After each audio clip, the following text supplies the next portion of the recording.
O atentado contra a vida de Donald Trump é aquele tipo de acontecimento histórico que ficará sendo discutido pelas próximas décadas. Assim como aconteceu, por exemplo, com o assassinato do John Kennedy. Mas depois de uma semana do que aconteceu, o que nós sabemos e quais as conclusões que nós podemos tirar? Bom, em primeiro lugar, vamos levantar aqui as informações que saíram sobre o assassino que foi eliminado pela polícia, né? Thomas Matthew Crooks, 20 anos, residente em Bethel Park, que fica a mais ou menos 1 hora de distância de carro de Butler, onde aconteceu o comício e onde aconteceu o atentado, no estado da Pensilvânia. As duas cidadezinhas pequenas, né, por volta de 10 mil habitantes, como há tantas outras pelos Estados Unidos.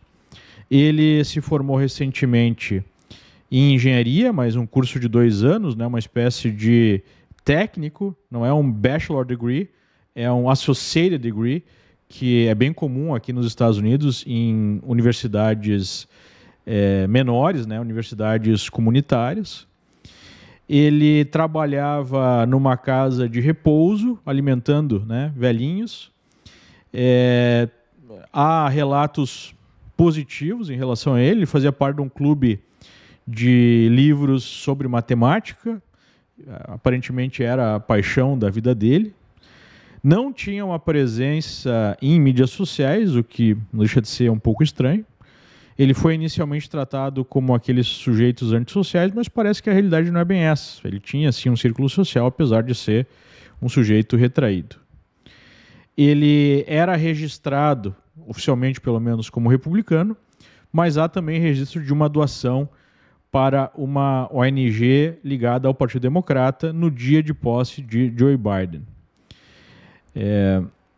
Ele praticava tiro ao alvo com seu pai, mas há um registro que ele foi descartado de um clube de tiro na época ainda do 2º grau, porque ele era um atirador muito ruim. Ele aparentemente gostava de games online e escrevia naquele serviço Discord.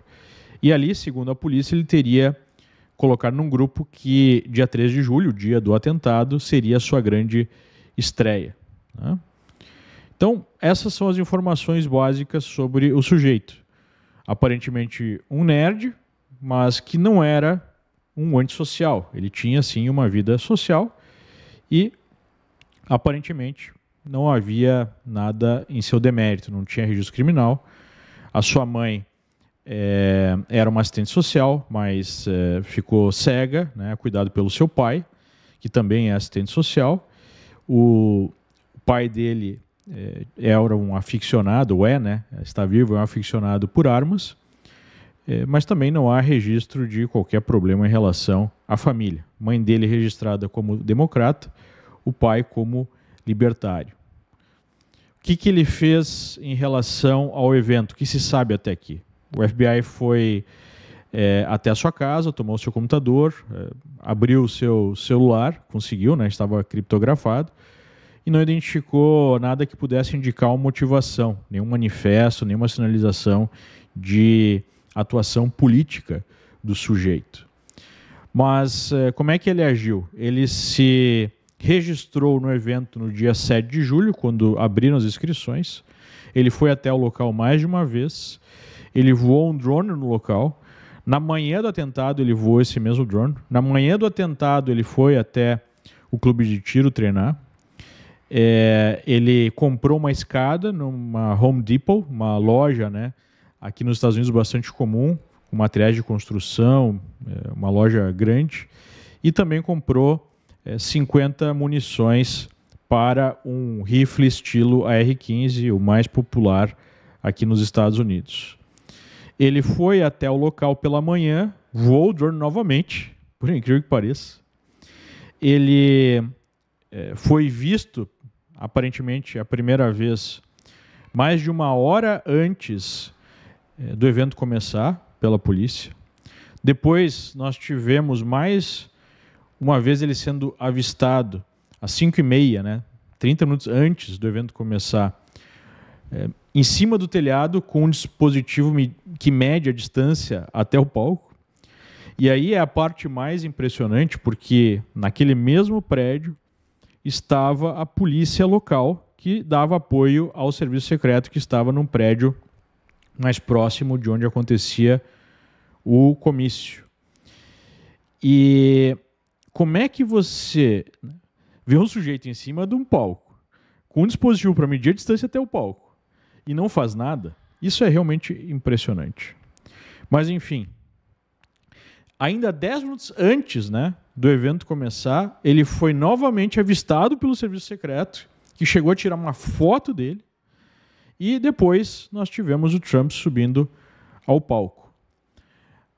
10 minutos do início do evento, as pessoas começaram a apontar o dedo para ele, dizer que tinha uma pessoa armada em cima do telhado, e nada foi feito, que é a segunda coisa mais impressionante. O protocolo diz que se há alguma ameaça premente, o serviço secreto tem que ir até o local e retirar o presidente ou a autoridade do palco imediatamente. A gente já viu isso acontecer em outras oportunidades. E por longos 2 minutos, pessoas apontaram o dedo, né, para o sujeito com uma arma em cima do telhado e nada aconteceu. Quer dizer, aparentemente, 2 policiais da polícia local foram até o telhado e ele então apontou a arma policial, que recuou, e quando o policial recuou, ele virou a arma para o palco e então abriu tiro, dando pelo menos 6 tiros na direção do palco. Um deles, aparentemente o primeiro ou o segundo tiro, pegou a orelha de Donald Trump. Outros 2 tiros acertaram pessoas que estavam, né, no final do palco em relação ao atirador, e mais um tiro acertou o bombeiro, que infelizmente faleceu, né? Um tiro na cabeça enquanto o sujeito protegia a sua família, e outros tiros não acertaram em ninguém. Ele foi eliminado por um tiro do serviço secreto, que, segundo o FBI, foi um tiro muito difícil, porque o sujeito estava atrás de uma árvore em relação ao atirador, e mesmo assim, com um único tiro, ele acertou o sujeito e eliminou o sujeito, né? Isso aconteceu 26 segundos após o primeiro tiro, essa eliminação do atirador, né? É isso que nós sabemos até o momento. O que realmente é questionável é justamente o fato dele ter aparecido várias vezes e nada foi feito. E isso abre uma especulação sobre uma motivação das forças de segurança. A explicação de não haver uma equipe lá em cima daquele mesmo telhado onde estava o atirador, que foi feita pela Kimberly Tittle, que é a diretora do serviço secreto, é estapafúrdia. Ela diz que não havia atiradores ali porque o telhado era muito íngreme. Só que a gente vê nas fotos, num telhado mais próximo do palco, os mesmos atiradores num telhado ainda mais íngreme, né? Então é uma explicação absurda, e isso levantou muitas sobrancelhas entre senadores republicanos, que chegaram ao ponto de cobrar ela abertamente lá durante a convenção republicana, né, pessoalmente. Mas as coisas ficam ainda piores. O senador Josh Hawley, de Montana, escreveu uma carta para o secretário do Homeland Security, que é o Alejandro Mayorkas, que inclusive já foi impedido pela Câmara dos Deputados por ter mentido ao Congresso sobre a imigração, né? Um sujeito que já tem uma postura questionável. Ele foi até o Congresso várias vezes dizendo que tudo estava sendo feito para conter a onda de imigração dos Estados Unidos. Na verdade, nós sabemos por vários motivos que essa onda tem sido permitida e incentivada pelo governo Biden, o que é absurdo, né? Mais de 10 milhões de imigrantes ilegais entraram nos Estados Unidos, um dos principais temas da campanha. Inclusive, era sobre isso que o Trump falava quando ele virou a cabeça salvando a sua vida lá no comício, né? Mas esse Alejandro Mayorkas é, em última análise, o responsável, porque ele tem o status de ministro. Abaixo dele está o serviço secreto, então o serviço secreto não fica ligado à CIA ou FBI, fica ligado ao Departamento de Segurança Interna, né, o Homeland Security. Então, em última análise, é a autoridade maior em relação à segurança dos candidatos e do próprio presidente dos Estados Unidos para essas movimentações, essas falas abertas, né? E o senador Josh Hawley mandou essa carta dizendo que recebeu uma dica, né, uma denúncia anônima, afirmando que no dia do evento, quem estava cuidando da segurança de Donald Trump era uma equipe júnior, inclusive com integrantes de outras agências, porque havia uma falta de pessoal, já que teria havido 2 eventos, um com o presidente, outro com a primeira-dama, próximo lá no mesmo estado da Pensilvânia, e isso diminuiu o staff disponível para esse tipo de serviço no local. Algo que o Dan Bongino, que é um ex-agente do Serviço Secreto e hoje um comentarista político, já havia adiantado alguns dias antes, mas isso foi confirmado pelo senador. Num primeiro momento, houve denúncias de republicanos que a campanha de Trump havia solicitado reforço na segurança nos dias anteriores e que isso havia sido negado. O Serviço Secreto disse que isso era mentira, mas agora, aparentemente, voltou atrás e afirmou que houve, sim, esse pedido. Então, esse é o quadro geral do que nós sabemos. Claro que nas mídias sociais surgem N outras informações, especulações, teorias da conspiração, como, por exemplo, uma mulher suspeita, né, atrás de Trump filmando, ao invés de se abaixar, seria um agente do FBI, mas isso já foi descartado.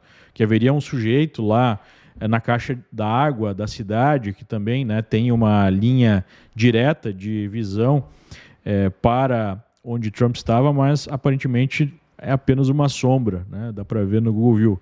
Enfim, surgem N alternativas, N teorias, surgiu também nas redes sobre um segundo atirador ou até mais 2 atiradores, mas até agora nada disso parece ter muita substância.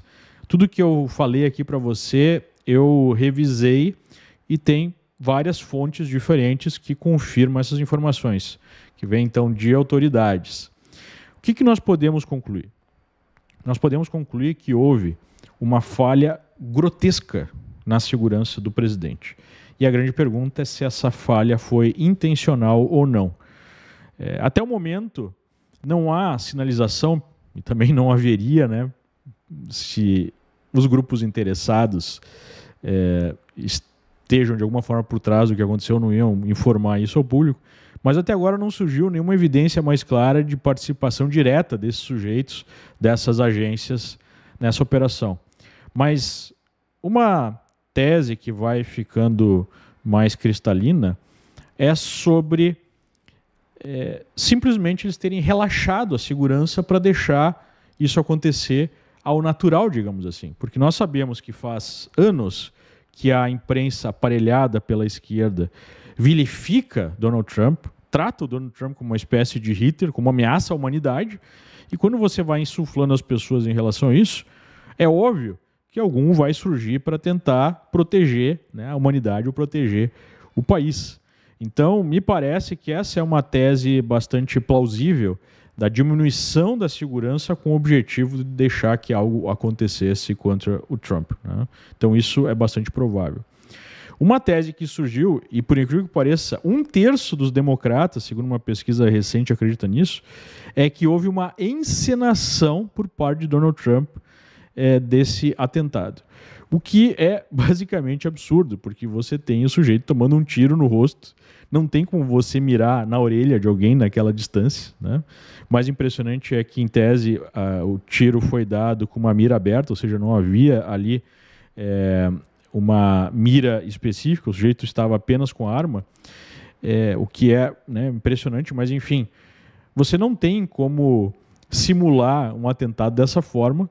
Nós tivemos pessoas morrendo ali, tomando um tiro, e vários tiros passaram diretamente em cima do presidente, ou muito próximo, um chegando a pegar na orelha, né? Então é absurdo você imaginar que isso foi deliberado para ele sobreviver. Mas nós temos no Brasil até hoje, né, a esquerda que diz querer combater a desinformação, acreditando, boa parte da esquerda, que o atentado contra o ex-presidente Bolsonaro também foi fake, né? Inclusive fizeram um documentário chamado Fakeada, um desses blogs sujos aí do PT fez, inclusive foi divulgado pelo próprio ministro, né, da SECOM, que também diz combater as fake news, mas enfim, é simplesmente absurdo acreditar que o atentado foi forjado para de alguma forma beneficiar Trump, dado o que aconteceu com ele e com pessoas ali próximas, né? Então o fato é que nós temos um cenário em que os serviços secretos, as forças de segurança, não são confiáveis para manter a segurança de Trump. E, infelizmente, ele voltou a fazer comícios, fez um ontem, e eu creio que isso é um grande risco, não só para o próprio presidente, mas para a segurança, né, para a estabilidade política do mundo. Porque imagine se alguma coisa aconteça aí novamente. Um último comentário sobre o status da corrida. Trump vai consolidando seu favoritismo. As pesquisas que estão chegando logo após o atentado mostram um crescimento bastante forte da intenção de voto contra ele, que já estava, né, à frente do Biden em praticamente todos os swing states. E há uma pressão muito grande por retirar Biden da corrida, partindo do próprio centro de poder democrata. Conforme fica mais claro que ele não tem condições mais de falar, não tem condições de andar, né? Não tem condições de fazer absolutamente nada. Então, logo após o atentado, havia uma expectativa de manutenção dele na corrida, mas parece que não tem nem mesmo como empurrar ele até a linha de chegada ao final das eleições em novembro. Nós vamos ter a convenção democrata na sequência, no início de agosto, e ali nós vamos ter a definição sobre a manutenção dessa candidatura ou não, mas as casas de apostas, né, a imprensa dá como certa a saída de Joe Biden da corrida e colocam como principal alternativa a Kamala Harris, a atual vice de Biden.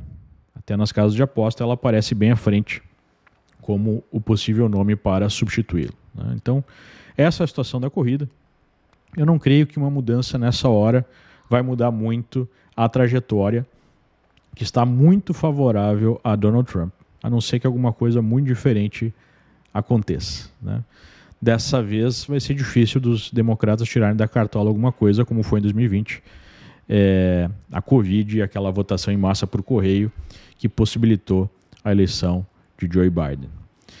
Então, esse é o estado da corrida aqui nos Estados Unidos e o que nós conhecemos sobre o atentado, que gera muita preocupação.